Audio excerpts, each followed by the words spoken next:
नमस्कार, मैं चंद्रकांत मिश्रा और आप देख रहे हैं सिटी पोस्ट लाइव। तुलसी जयंती 4 अगस्त को मनाई जाती है पूरे देश भर में। तुलसी जयंती रामचरितमानस के रचनाकार गोस्वामी तुलसीदास जी के लिए मनाई जाती है। रामचरितमानस की रचना तुलसीदास ने मध्यकाल में अवधी भाषा में की थी। रामचरितमानस की प्रामाणिकता साक्षात शिव ने दी थी। तुलसी जयंती बिहार में इस बार 7 तारीख को पटना में मनाने का व्यवस्था किया गया है। भाजपा के मिथिलेश तिवारी 7 अगस्त को तुलसी जयंती क्यों मना रहे हैं, जानते हैं उन्हीं से। देखिए, उत्तर प्रदेश में बड़े दिन के बाद और बड़े मन्नत के बाद प्रभु श्री राम का भव्य राम मंदिर बन रहा है और जनकपुर में भी माता सीता का मंदिर बन रहा है। और इस बीच में हमारे देश के माननीय प्रधानमंत्री आदरणीय श्री नरेंद्र मोदी जी द्वारा राम जानकी पथ भी बन रहा है और एक तरह से पूरे देश में हर प्रकार के विकास के साथ साथ सांस्कृतिक राष्ट्रवाद का भी विकास हो रहा है।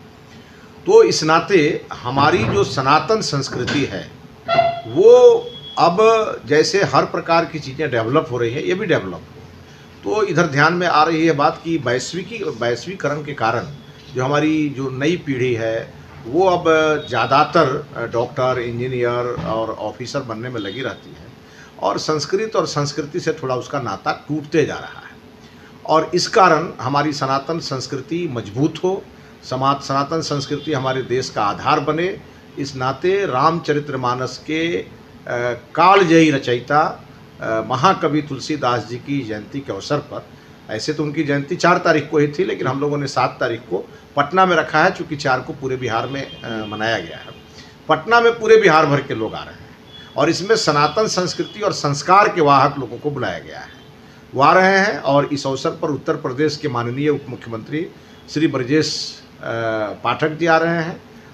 भाजपा के राष्ट्रीय प्रवक्ता श्री सुधांशु त्रिवेदी जी, जो राज्यसभा में जब वो बोलते हैं तो पूरा देश सुनता है, वो सनातन संस्कृति और ज्योतिष विद्या पर उनकी बहुत रुचि रहती है।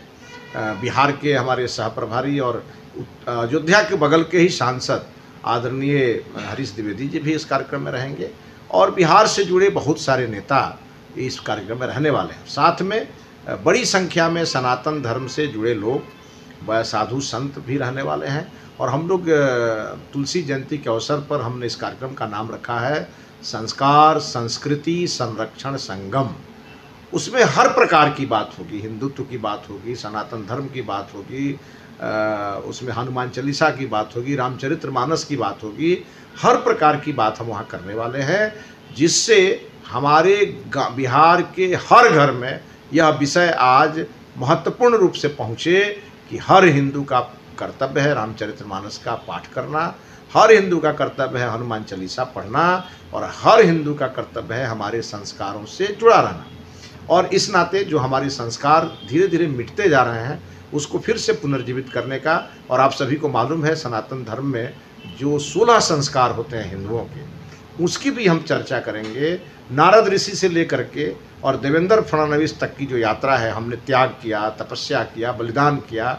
और हम जब कभी चाणक्य बन के आए तो हमने चंद्रगुप्त जैसा सम्राट हमने दिया। साथ में हम ये भी लोगों को संदेश देना चाहते हैं कि जो समाज में एक अलग प्रकार का वातावरण ब्राह्मण समाज के लिए बनाया जाता है वो गलत है। वाम सेफ के लोगों ने, बाकी जो लेफ्ट के लोग हैं उन लोगों ने ये समाज को गलत दिशा में भटकाने का काम किया, उसको सही दिशा में लाने का ये प्रयास है।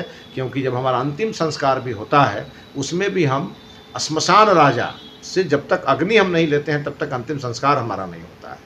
तो हमने श्मशान राजा के रूप में एक एससी समाज के व्यक्ति को यह स्थान दिया और उसको हमने अपने संस्कार से जोड़ा, तो हम उसके विरोधी कैसे हो गए।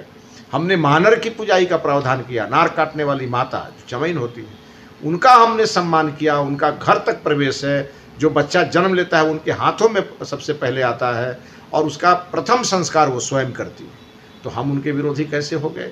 हमने कुम्हार को महत्व दिया कि कुम्हार के मिट्टी के बर्तन से ही हमारे सारे संस्कार होते हैं। तो आज दुनिया भले ही चिंतित है कि प्लास्टिक के उपयोग के कारण पर्यावरण पर संकट है, लेकिन हमारे ऋषि मनीषियों ने तो बहुत पहले ही इसका सूत्र दिया कि किसी प्रकार का पूजा पाठ और संस्कार करना हो तो आप मिट्टी के बर्तन में करिए। और इसीलिए कुम्हार को हमने एक बहुत बड़ा काम दिया है, उनका रोजगार भी है और उनका सम्मान भी है। तो आपने देखा कि तुलसी जयंती मिथिलेश तिवारी क्यों 7 अगस्त को रविवार को मनाने जा रहे हैं। उन्होंने साफ तौर पे कहा है सनातन संस्कृति और संस्कार के वाहकों का जुटान होगा, क्योंकि 4 अगस्त को ऑलरेडी तुलसी जयंती मनाई जा चुकी है, लेकिन बिहार की राजधानी पटना में 7 अगस्त को उत्तर प्रदेश के उप मुख्यमंत्री भी आएंगे और कई बड़े नेता भी आएंगे जो सनातन धर्म से संबंधित हैं। सभी साधु संतों का भी जमावड़ा होगा। तो इस तरह का कार्यक्रम 7 अगस्त को होने जा रहा है। इस रिपोर्ट में इतना ही। यदि आपको हमारी खबर पसंद आए तो इसे लाइक करें, शेयर करें और सब्सक्राइब करें। धन्यवाद।